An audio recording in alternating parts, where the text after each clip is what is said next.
Yo guys, kumusta? So nagkaroon nga tayo ng chance para mapanood sa first day of screening ang bagong entry movie ng MCU na Deadpool and Wolverine dito sa Abu Dhabi.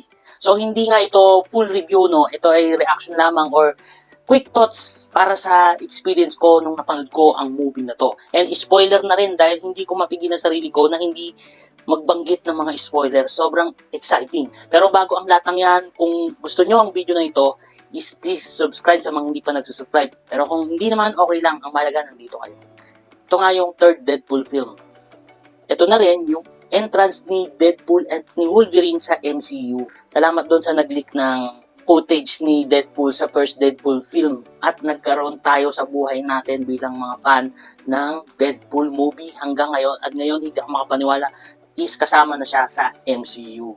Worth the wait, worth lahat ng hype, lahat ng pwede nyong i-expect na gusto nyong maramdaman bilang MCU fan is lahat nandito.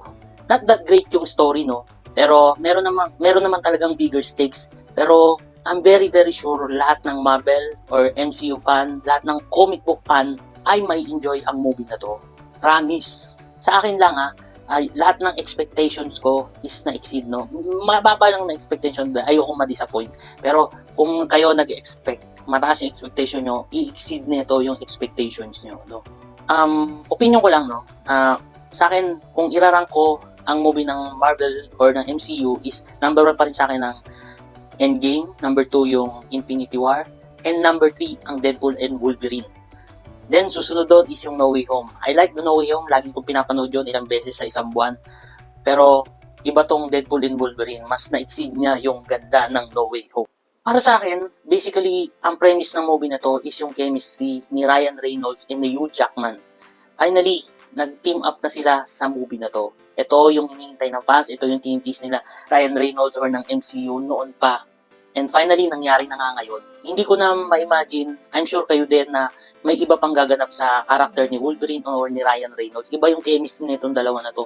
Sabi nga nila, ito yung yin and yang. Si Wolverine, ito yung may painful past. And ito naman si Ryan Reynolds, yung puro comedic. Pero may puso sila, no? Habang tumatakbo yung story, kahit nagpapatawa sila, si Wolverine na napakaseryoso, may puso. At I'm glad kahit napakaraming cameos, is nakapokus pa rin yung story sa kanilang dalawa. And yun yung para sa akin ang pinaka-premise ng movie na to. Dahil hindi ganun kaganda sa akin yung pinaka-story or yung narrative ng story, pero pag nandyan na si Wolverine at si Deadpool, hindi sila na upstage ng mga cameos dito. Nakapokus pa rin sa kanila at may puso yung character nila. And mararamdaman nyo pag napanood nyo or sa mga hindi pa nakapanood ng movie to. Sa fight choreography, no, unahin natin yung kay Deadpool versus Wolverine. Wow! Ito yung isa sa pinaka comic accurate or sa anime, galing sa anime na ginawang live action yung character ni Wolverine. Yung sa fight scene nila, yung crawl, nag-crawl si Wolverine, kala ko corny pero ang ganda sa eksena nung pinanood ko, ang ganda sa scene na yon, no? And of course, napakamadugo, maganda yung fight choreography. And of course, finally, sinuot niya na dito yung yellow suit niya with matching yung mask. Ang ganda.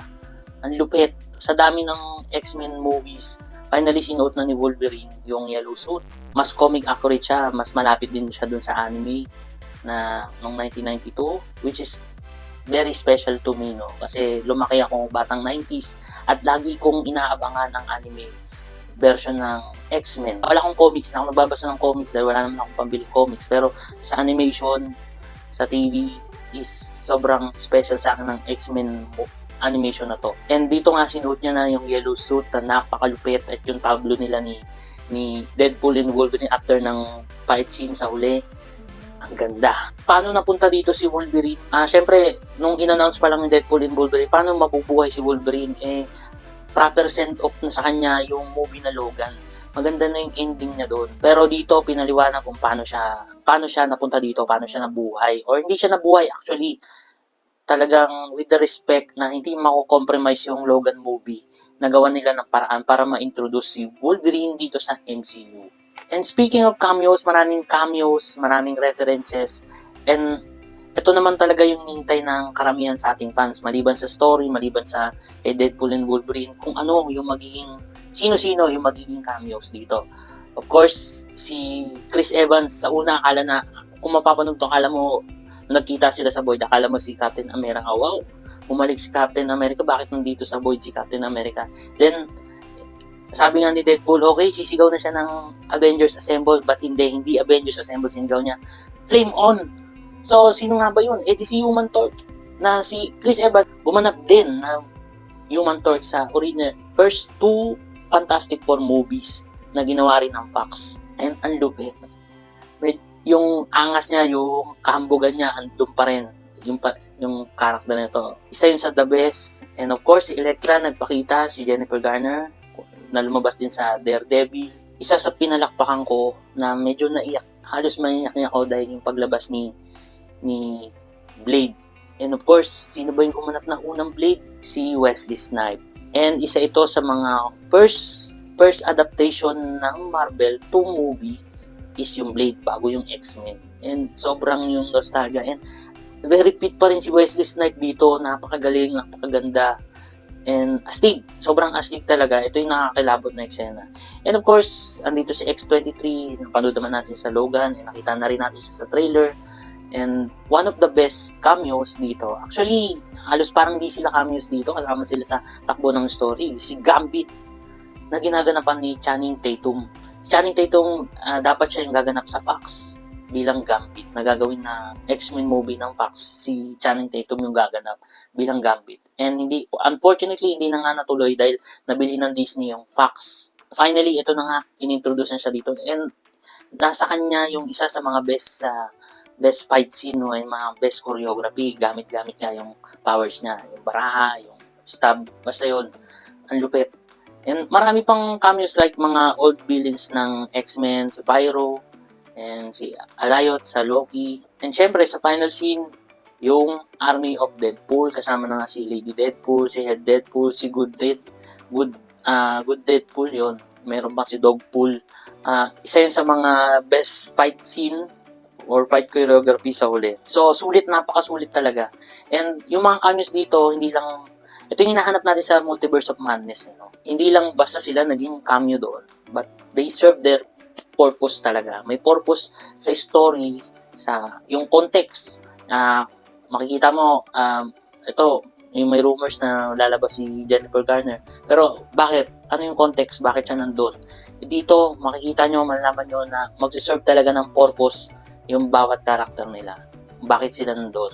At needed talaga sa stories yon na hindi nila ina-upstage yung dalawang bida natin na si Deadpool and Wolverine. Truly, sabi nga nila, ito yung love letter sa mga Marvel fan, mga sumubaybay sa Marvel movies, and sa mga nagbabasa ng comics. Para sa inyo to, para sa atin to. No? So, maganda yung mga actions, mga fight choreography, madugo. Hindi ko alam kung pwede ito sa bata kasi R-rated movies to.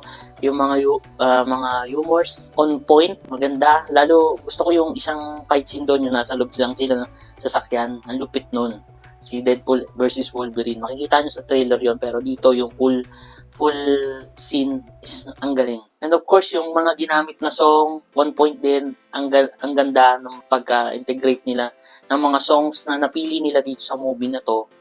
And really, a lot of fan service. Sobrang enjoyable. Movie theater experience, yun na tulad nga na sabi ko, medyo halos mangiyak-ngiyak ako doon sa mga cameos mula kay Elektra, lalo na kay Blade. Sarap maging Marvel fan ngayon, panahon na to. Kung mag-expect kayo na lalabas yung mga old Fox X-Men cast, is hindi sila lalabas dito. End of chapter na talaga para sa kanila to. Feeling ko lang. Pero may chance pa rin lumabas sila sa Secret Wars, but kung hindi man is okay pa rin. End of chapter na to sa kanila, pwede na sila mag-move on dahil sa nangyaring event na to sa Deadpool and Wolverine, na ngayon si Wolverine is nasa sa universe na ni Deadpool. Anytime pwede sila mag-travel through TVA papunta sa Earth 616 or sa Sacred Timeline. And nagustuhan ko yung montage ng mga behind the scenes ng mga past Fox X-Men movies na nakakalungkot. And makakamiss yung mga lumang cast. Although yung Fox talaga is problema lang talaga sa storytelling and yung connectivity ng mga movies nila, continuation. But marami pa rin tayo mga fond memories sa mga unang Fox X-Men films. Siyempre, bago pa nagka-MCU, nandiyan na sila. Meron lang siyang isang post-credit scene, isa callback lang din to doon sa nangyari doon sa main film kay Johnny Storm. So, malalaman nyo, nakakatawa yung eksena na yun. So, lagi ang tanong, laging argument ng mga fans kung MCU is back na nga ba? Actually, para sa akin, hindi naman sila nawala. 'Di ba? Since Endgame, medyo may mga flops na nagawa ang MCU, may mga bagsak sa critics, ratings. Para sa akin, andyan pa rin sila pero yun nga lang, nakagawa sila ng mga mediocre films like yung recent lang na The Marvels or yung Ant-Man Quantumania. Pero binigyan pa rin naman tayo ng Spider-Man No Way Home, Guardians of the Galaxy Volume 3. Nung mga lumabas yung movie na yon, itong magagandang film ng MCU is Marvel is Back. Marvel is Back din, magagawa na naman sila ng mediocre movie. Wala na talaga ang Marvel. Ganito. Ngayon, ito na naman, maganda at pasado sa mga audience and critics itong Deadpool and Wolverine. Sasabihin na naman natin, MCU is back. So, hindi naman sila nawalan. Nagawa lang talaga sila ng mediocre movie. And yun nga lang advantage ng MCU is may chance silang makarecover. So, abangan pa natin sa mga susunod na movies ng Phase 5 na yata ito. Or Phase 4 na yata ito ng Marvel. Truly, nag-live up sa hype talaga ang movie na to. Lalo na yung lagi sinasabi ni Ryan Reynolds na si Deadpool ang Marvel Jesus. And hindi siya nagkamali doon. Yun lang. At super na-enjoy ko ang movie to. Sana kayo rin. Mas masarap manood nang hindi kayo na-spoil. At mas masarap na marami kayo sa sinihan. Dahil sabay-sabay kayo tatawa, papalakpak. Yun lang. Enjoy. Thank you for watching. Bye!